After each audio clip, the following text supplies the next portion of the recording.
Bonjour et bienvenue dans Voix de soignant by Fed Medical. Dans ce podcast, nous recevons des professionnels de la santé. Immergez-vous dans leur quotidien de passion et de vocation en écoutant leurs témoignages inspirants. Bonne écoute! Bonjour à tous et ravi de vous retrouver pour ce nouveau numéro de Voix de soignant.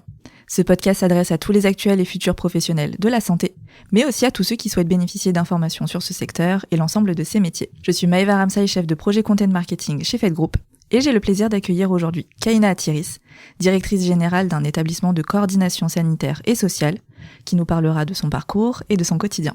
Bonjour Kaina. Bonjour Maëva. Alors, avant de rentrer dans le vif du sujet de votre quotidien, est-ce que vous pouvez revenir rapidement sur votre parcours ? Alors moi j'ai un parcours un peu atypique, en tout cas moins atypique aujourd'hui, mais un peu plus atypique qu'à l'époque. Je suis issue d'un bac scientifique, option mathématiques, et puis comme le champ des possibles est possible, pas trop savoir ce que je voulais faire. Et donc j'ai candidaté au concours d'infirmière qui était à côté de mon domicile, et donc je suis entrée à l'école d'infirmière.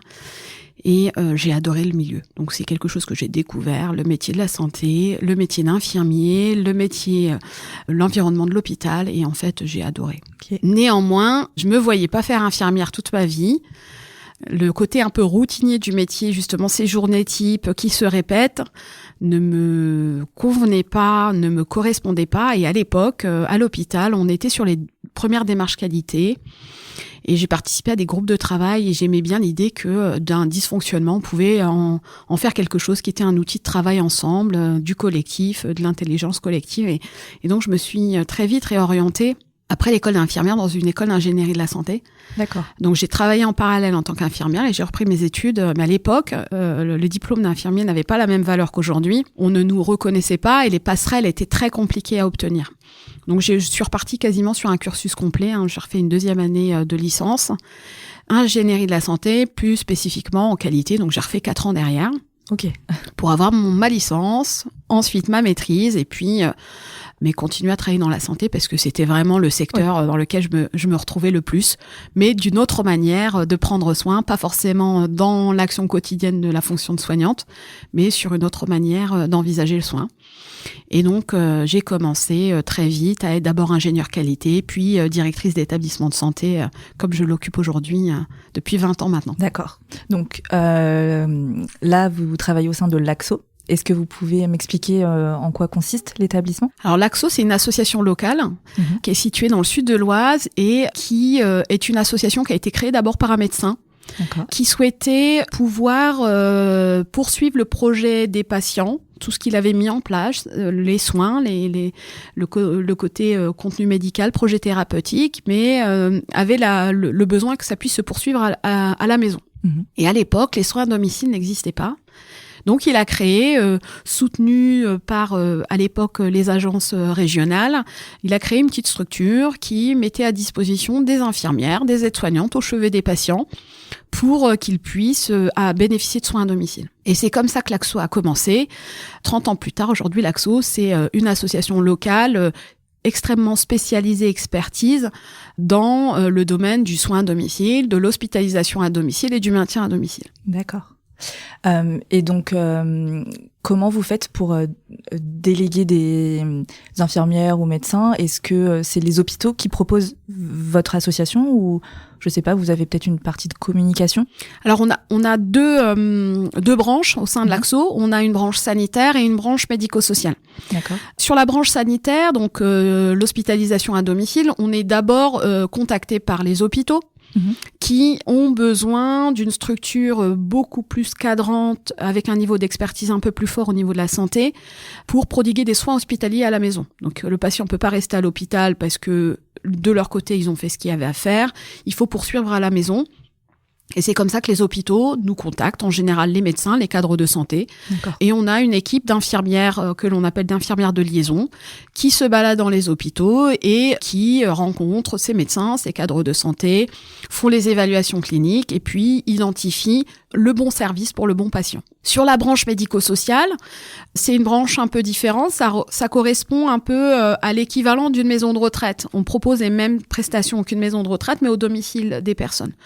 Vous le savez, on n'a pas tous forcément envie d'aller en maison de retraite. Elles sont nécessaires. On a besoin de ces espaces de vie. Néanmoins, certains préfèrent poursuivre leur vie à la maison. Et nous, notre boulot, ça va être de pouvoir les accompagner à se maintenir en sécurité dans leur projet de vie à domicile. Et donc, de ce point de vue-là, soit on peut être contacté par les services sociaux, soit des communautés de communes, soit des mairies, soit du département ou des hôpitaux pour nous dire, voilà, telle personne, elle veut rester chez elle, elle a besoin d'accompagnement pour telle ou telle raison. Et nous, de la même manière, on va évaluer le besoin et on va mettre toutes les prestations en face pour qu'il puisse vivre son projet de vie de maintien à domicile. Ok, bon, très clair.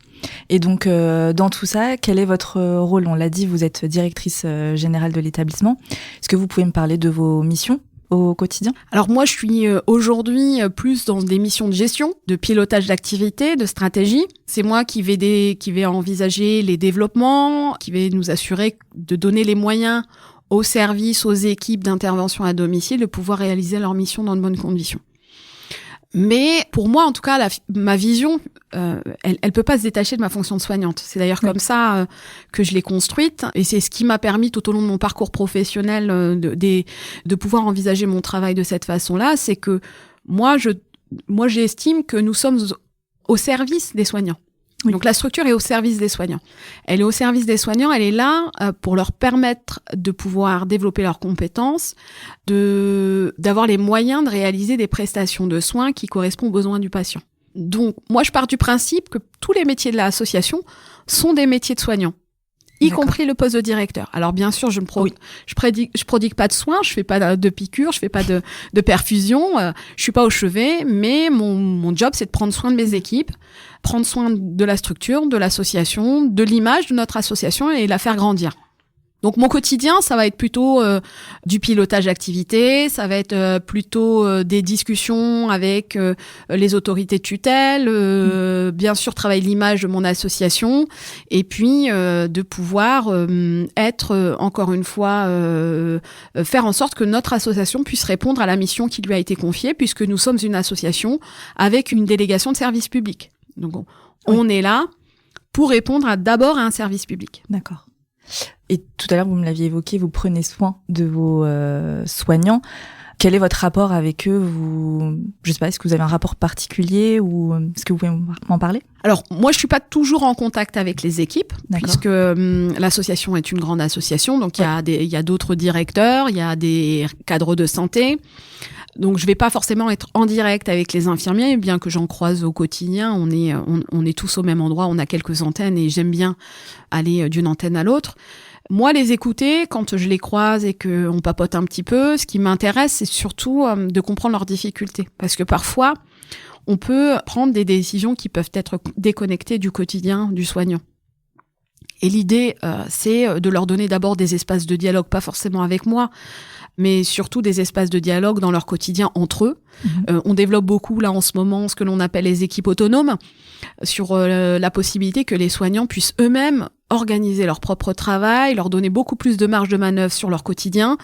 Et en fait, on se rend compte que ça permet aux équipes d'avoir plus de travailler le sens. Vous savez, on questionne beaucoup le sens au travail aujourd'hui. Oui, c'est un peu le mal du siècle. Voilà, les soignants, pendant de nombreuses années, moi je suis rentrée dans le secteur comme ça. On était beaucoup plus sur ce que l'on appelle un travail prescrit, avec des process établis, on fait ce qu'on nous demande, etc. On a retiré de plus en plus de l'autonomie dans l'organisation du travail aux soignants pour leur permettre d'avoir un peu plus de temps au chevet du patient. Mais on se rend compte aujourd'hui que ça a aussi brisé la vision qu'a le soignant de son propre travail, du pourquoi il fait ce travail-là et de l'intérêt que l'on a au quotidien. Et moi, j'ai la chance d'avoir des équipes soignantes quand je les croise et qu'on a la chance de discuter ensemble. Elles ont un niveau d'expertise qui est quand même extrêmement important. On est au chevet des patients, donc on est dans leur intimité. Souvent, il y a une relation avec les bénéficiaires, avec les patients, avec l'entourage qui est différent, donc elles ont une vision qui est extrêmement forte. La question, c'est comment on valorise à la fois et leur expertise et ce qu'elles voient au quotidien pour faire en sorte que notre association, elle soit auto-apprenante et puis qu'elle puisse être à l'image de leur engagement. Donc, comment on arrive à plutôt booster leur engagement pour que à la fois ça puisse correspondre à leurs attentes en tant que professionnels, mais en même temps pouvoir le mettre au bénéfice de nos bénéficiaires. Et ça, c'est tout l'enjeu que je crois demain on va avoir, nous, gestionnaires de structures, pour répondre aux défis des recrutements, des postes vacants, des turnovers. On n'a jamais connu autant de turnover dans notre secteur. En 20 ans de temps, j'ai jamais connu ce que je connais depuis le Covid. Ça veut dire, cette situation-là, elle nous challenge. Alors, dans un premier temps, on l'a tous vu comme étant, bon, c'est après le Covid, ça va se remettre. Bon. Aujourd'hui, Covid passé, on se rend compte qu'on doit se challenger et ils savent le faire. Et on est sur une phase où tout le monde doit se remettre en question pour essayer de répondre à tous ces enjeux, à la fois RH, mais aussi de lien social, de mission sociale et surtout, comme je vous l'ai précisé, on est dans une association, donc on porte nos valeurs assez hautes et cette délégation de service public doit nous conduire à donner le meilleur de nous-mêmes, qu'on soit directrice, femme de ménage, secrétaire ou infirmière et médecin. Oui, effectivement, je pense que là, vous êtes bien touché par cette tension qui existe dans la santé au niveau du recrutement, et notamment depuis ces dernières années. Est-ce que vous avez mis quelque chose en place pour surmonter ça? Alors, on a tout le temps mis des choses en place. On essaye de mettre en place au quotidien, même annuellement, on a des projets, des plans qu'on construit. Là, aujourd'hui, comme je vous le disais, cette année, on travaille beaucoup plus sur la question des équipes autonomes. Les premiers retours sont plutôt très bons puisqu'on a commencé à mettre ça en place depuis le 1er janvier. Les équipes nous expriment le fait de retrouver beaucoup plus de facilité organisationnelle. Un des éléments que l'on reconnaît, qui nous était remonté par les soignants, c'est parfois la difficulté de faire concilier la vie professionnelle, la vie professionnelle. Vous savez, infirmière, on travaille la nuit, on travaille le jour, on travaille le matin, on travaille l'après-midi, les week-ends, les fériés, c'est forcément beaucoup de contraintes. J'ai vu le regard du soignant par rapport à ces contraintes évoluer. Il y a 20 ans, elle le savait, elle râlait, mais ça faisait partie du système. Aujourd'hui, on est sur un modèle où elles le savent,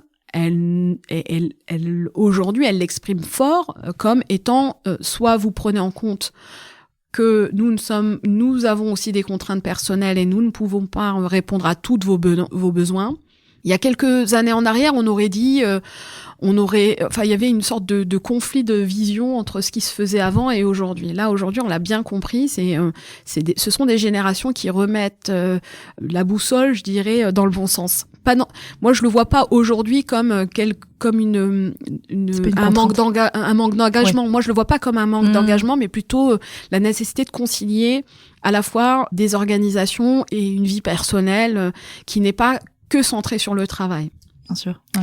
Donc ça nous force à bouger. On n'a pas encore trouvé toutes les règles du jeu. Néanmoins, ce que l'on a pu construire avec eux, c'est plutôt un cadre qui est un peu discuté, qui est partagé, qui est encore en cours de construction. On n'a pas tout abouti, mais on y est en train de travailler. Et puis ensuite, les laisser évoluer dans ce cadre-là. Donc elles connaissent les exigences de façon globale, qui sont pas trop restrictives, mais essentielles. C'est-à-dire que ce sont des impératifs à respecter. Ouais. Mais du coup pas nombreuses, parce que sinon le système il tient pas. Et ensuite on les laisse s'organiser dans ce système-là. Ça veut dire qu'elles ont par exemple un planning qui leur sert de base, mais à la fin elles en font ce qu'elles veulent. Okay, donc elles peuvent complètement chambouler leur temps de travail. Elles ont bien sûr des plages qui sont fixées. Donc elles peuvent pas décider de venir un jour à 8h, un jour à 9h, c'est pas possible parce qu'on a des patients, il y a des horaires de soins. Par contre, elles savent que si elles veulent pas travailler ce jour-là, ce matin-là, elles ont des espaces de dialogue entre elles. En fait, c'est de la discussion entre équipes. Oui, faut se coordonner. Et voilà, et il y en a une qui est là, l'autre qui est pas là, etc. Donc ça leur donne beaucoup plus de souplesse sur leur vie personnelle, sur les rendez-vous avec les enfants, sur le concert qui va arriver ce soir et du coup le lendemain matin, ça va être un peu compliqué. Donc je préfère ne pas travailler le matin. Et ces petits espaces-là, finalement, leur facilitent la vie. Et on espère qu'elles se sentiront mieux à la fois dans leur exercice professionnel, parce que finalement, les contraintes organisationnelles, on les fait sauter. C'était des verrous inutiles qui ne permettaient pas finalement de l'expression du meilleur de chacun. Donc les premiers retours, puisqu'on est maintenant À 4 mois, on entame notre 5e mois, il est plutôt positif. Ceux qui sont en capacité de le développer complètement, parce que forcément, il faut des équipes pleines pour pouvoir avoir ce jeu-là. Tourne. Voilà, exactement. Mais sur les secteurs où on arrive à le mettre en place, les retours sont vraiment excellents. Et ce qui nous encourage à y aller, c'est que ce sont les anciennes de l'association qui nous l'expriment le mieux. Et d'ailleurs, elles sont devenues pour nous nos celles qui font la publicité de ce système-là auprès des autres, qui les encouragent. Il y a une sorte d'auto-entraide qu'on connaissait plus. Et vous savez, quand on est dans une structure à domicile comme les nôtres, les équipes, elles se croisent pas tous les jours. Bien sûr. Ouais. Elles sont au chevet des patients et donc c'est beau de les voir quand elles reviennent de tourner en début d'après-midi, de faire un travail ensemble, de discuter, de se challenger, d'envisager les choses autrement. Et ce que l'on trouve assez pertinent, c'est que ça a aussi désengagé les équipes d'encadrement sur cette mission-là pour les concentrer plutôt sur des fonctions de coaching.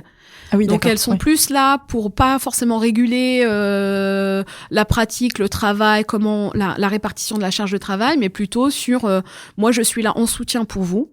Bien sûr qu'elle a sa fonction d'encadrement quand il y en a besoin, quand il faut arbitrer, mais que in fine, ça représente plus du tout la majeure partie de son rôle. Son job, c'est d'être dans l'accompagnement des équipes, dans la vie de cette équipe autonome. Et forcément, ça reconcentre aussi les fonctions managériales sur les missions qui sont quand même plus nobles, sur le développement de compétences, sur l'amélioration de pratiques, sur des choses qui sont plus intéressantes. Stratégiques. Voilà, stratégiques, plutôt que d'être sur des missions organisationnelles, du planning. Quand vous parlez au cadre de santé, elle vous dit on en a marre du planning. On fait que du planning, on appelle les gens. Bah oui, ça existe encore, parce qu'on n'est pas magicien et on peut pas démultiplier les postes, les candidatures. Mais pour autant, ça redonne une valeur à cette fonction qui est quand même beaucoup plus intéressante que ce qu'elle pratiquait auparavant. Maintenant, bon, on se dessaisit pas d'une mission aussi facilement que ça nécessite de l'accompagnement.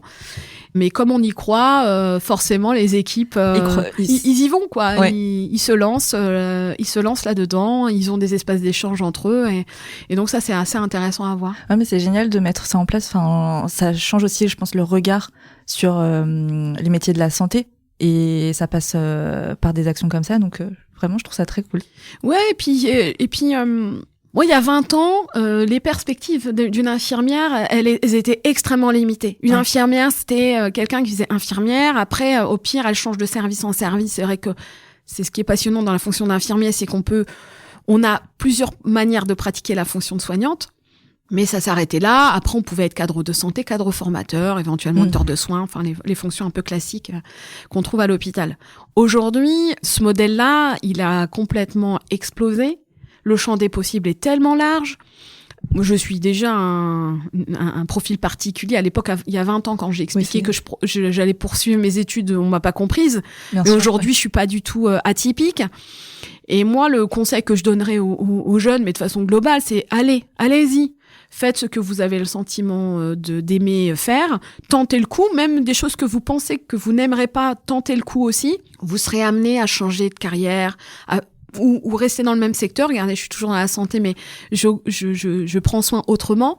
Donc, il faut qu'ils tentent. Faut pas qu'ils hésitent à challenger un peu les systèmes, parce que c'est aussi comme ça qu'on arrive à faire progresser nos systèmes qui pouvaient être un peu rigides auparavant. C'est vrai qu'on était sur des systèmes un peu rigides. Et aujourd'hui, je crois que le secteur est prêt à aller de l'avant, à revoir un peu ses paradigmes.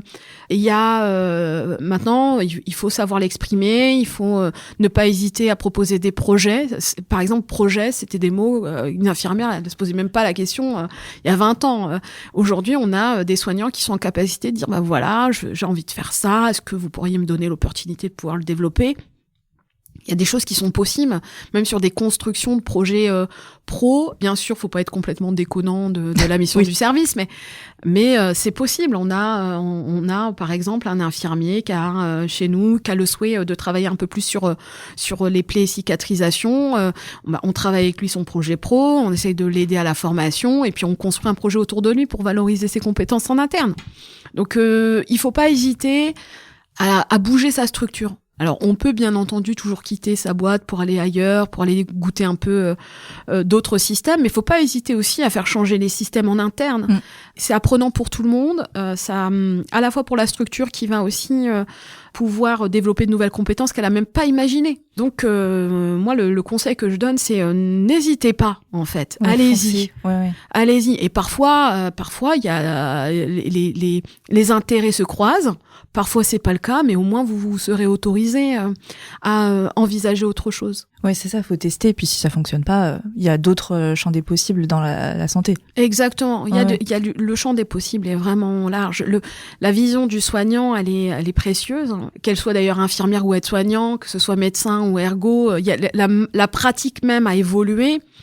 Il faut pas hésiter en fait. Faut pas hésiter à venir avec des projets en disant bah voilà j'ai ça. Faut oser. Faut oser. Ouais. Bien sûr que vous ferez parfois, comme on est au moment d'une transformation de système entre un système rigide et un système qui s'autorise beaucoup plus de choses. Je dirais pas qu'on est des entreprises, je sais plus comment ils appelaient, les entreprises libérées. On n'est pas ça. Oui. On sera pas ça. Je pense pas qu'on arrivera à être un modèle comme celui-ci. Ce serait pas trop adapté. Mais on est quand même des structures assez agiles. Et puis le monde de la santé, entre le public, le gros mastodon d'un hôpital à PHP ou d'une petite association comme la mienne ou d'un EHPAD, d'une clinique, on a tous des forces et des faiblesses, on a des choses sur lesquelles on peut travailler et on a besoin de chacun d'entre eux pour nous aider à aller encore plus loin dans ce que l'on pratique aujourd'hui. Pour conclure, est-ce que vous pouvez me dire ce qui vous plaît dans votre quotidien? Il y a peut-être quelque chose qui vous anime. On a pu quand même là l'entendre, mais est-ce que vous avez quelque chose qui vous anime? Alors moi, ce qui m'anime, c'est déjà l'idée de me dire qu'on contribue tous à aider les personnes vulnérables à domicile. Et ça, je crois que quand on a encore un métier comme ça, où on est au service d'eux, mais dans sa plus belle valeur, je trouve que c'est déjà engageant. Maintenant, moi, ce qui m'anime au quotidien, comme je le disais, c'est aussi de pouvoir réfléchir à ce qui va arriver demain. C'est un peu la fonction du directeur général. Moi, je suis pas forcément dans le quotidien, mais c'est ce qui va arriver demain. C'est d'à la fois, j'aime bien l'idée, on est dans une phase où on peut se challenger. Je pense notamment aux outils connectés, à l'intelligence artificielle. On est dans une phase où aujourd'hui, on est en train d'intégrer ces outils-là dans notre pratique, comme on peut encore faciliter la vie. Moi, j'ai toujours été un peu en décalage, un peu avec mon temps. On m'a toujours regardé avec des grands yeux, on me disait, mais qu'est-ce qu'elle nous amène? Vous étiez avant-gardiste? Je dirais pas jusque-là, mais de dire, ah ouais, enfin, qu'est-ce qu'elle nous raconte encore? Mais quel outil, de quoi elle nous parle? Oui, mais vous savez, le fait de se challenger, c'est toujours intéressant. Je l'ai fait de bien des manières. Ça peut être dans des process, des outils, du matériel. Et c'est vrai qu'aujourd'hui, l'avenir qui nous est proposé avec ces outils connectés, vous voyez, nous, on est à domicile. Oui. J'aimerais bien travailler un peu plus les outils connectés. C'est quelque chose qui va arriver, avoir du matériel qui va nous amener de la donnée directement à distance, qui peut faciliter la vie des soignants. Et donc, ça veut dire que envisager l'accompagnement qui n'est pas forcément que physique, qui peut aussi se faire à distance avec la récupération de données. Ça, ce sont des éléments. Comment moi, je vais accompagner cette association à s'adapter à ces nouveaux outils, à l'amener à aller encore plus loin dans sa pratique. Et dans l'intérêt de nos patients, bien sûr, mais aussi dans l'intérêt de nos équipes et sur leur confort de travail, mais aussi leur qualité de travail, la fiabilité des éléments qu'on leur apporte. Ça m'anime beaucoup aujourd'hui. C'est vraiment les questions qui me taraudent au quotidien. Et puis, comme je vous l'ai dit, on est répondre aux défis RH avec les postes vacants, ça c'est un gros challenge sur lequel on est en train de remonter nos manches et on n'a pas encore trouvé toutes les réponses, mais en tout cas on y va les deux pieds, on saute et on trouvera bien des solutions à tout ça. Donc moi je dirais juste être optimiste, même si c'est pas toujours facile, même si le quotidien parfois nous épuise. Être optimiste parce que il y a quand même tellement de belles choses qui sont en train d'arriver. Oui, et puis ça, là, vous avez l'air de prendre le pli, donc c'est génial. Je pense qu'il y en a qui se laissent un petit peu parfois ensevelir par tous les défis ou même l'arrivée de l'intelligence artificielle. Donc c'est bien, je pense, de prendre le pli. Merci beaucoup. Merci à vous d'avoir parlé de votre métier et d'avoir accepté mon invitation. Je suis ravie d'avoir permis à nos auditeurs de vous découvrir et d'en apprendre plus sur le métier de directrice générale d'établissement. Pour ma part, je vous donne rendez-vous très prochainement pour un nouvel épisode. À bientôt. Merci pour votre écoute. Nous espérons que ce temps de partage vous a plu. Abonnez-vous pour plus d'histoires professionnelles et de témoignages enrichissants. Suivez-nous sur LinkedIn et retrouvez nos offres d'emploi sur notre site carrière fed-group.fr.